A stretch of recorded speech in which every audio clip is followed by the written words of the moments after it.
let's talk about tying our belt. I've got my lapels left over right, okay? And I've found the middle of my belt. The middle point of my belt means that the ends hang evenly, not one longer than the other. I'm gonna put the middle of my belt just under my navel, just under my belly button, and wrap around. Now, as I wrap around, I'm making sure that nothing gets twisted. And as it comes back around the front, nothing is twisted. Now, I always tell people, you can take these two ends, and there is such a thing as sort of face down and face up. I want them both face up.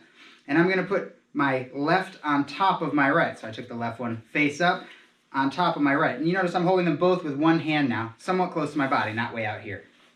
Okay, so I have both of these face up near my body. Take the left one, I go over everything and behind the belt that's wrapped around my waist. Not just behind the other one, but behind the one I wrapped around my waist. So this, you can pull tight. Double check that your ends are even. If they're uneven, you know, you'll learn how to kind of get them the same length. Sometimes that involves a little shuffle around your waist. Okay? Now, I think it would be fair to say that the right one is on top. It's already above the other one, correct? And it's face down. So I want to turn the other one face down so they're both face down. So I take the bottom one, turn it over. And I keep the top one on top. I never put it under anything again. It goes over this one, and then it comes through here, headed in the same direction it was already tending. So I wrap it over my left tail, which is turned face down, and then it comes up through. Now when I pull this knot, I will have what looks like a fortune cookie right here, and that's how I know that I tied my belt correctly. When you're done, the ends should be about the same length here. It should hang down just about evenly. And you've got a good belt tie. Okay, one more time close up. I'm crossing my left lapel over my right. I have found the midpoint of my belt so the ends hang evenly. I'm putting the middle right at my navel, just beneath it. Goes around my waist. I'm making sure that it doesn't twist up behind me. And then passing it back in front of me. From here, I put my left face up. They're both face up.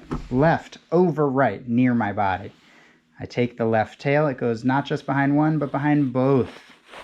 When I pull that taut, I'll have to check that my ends are about the same length. Mine are right now. And we're good to go here. I can actually let go because there's some tension in the belt now. Now, this one coming up and through is sort of face down already. It's sort of how it is. The other one I'm going to turn down as well. I'm going to turn over, so they're both face down. Now it's right over left. So we had two face up and I went left over right. Now we have two face down. I go right over left. It's pretty memorable that way. And then I tuck this through and it goes from the bottom through the top, out the side, in the direction it was already going. And when I pull this tight, you will see that I have this nice fortune cookie type situation here. Kind of a little perfect little knot, okay? And then my ends are about the same length. And they fall, yours will fall eventually when your belt is no longer stiff. It'll fall straight down. In the beginning, they may go kind of out to the side as your belt is newer, but this is a good belt tie right here.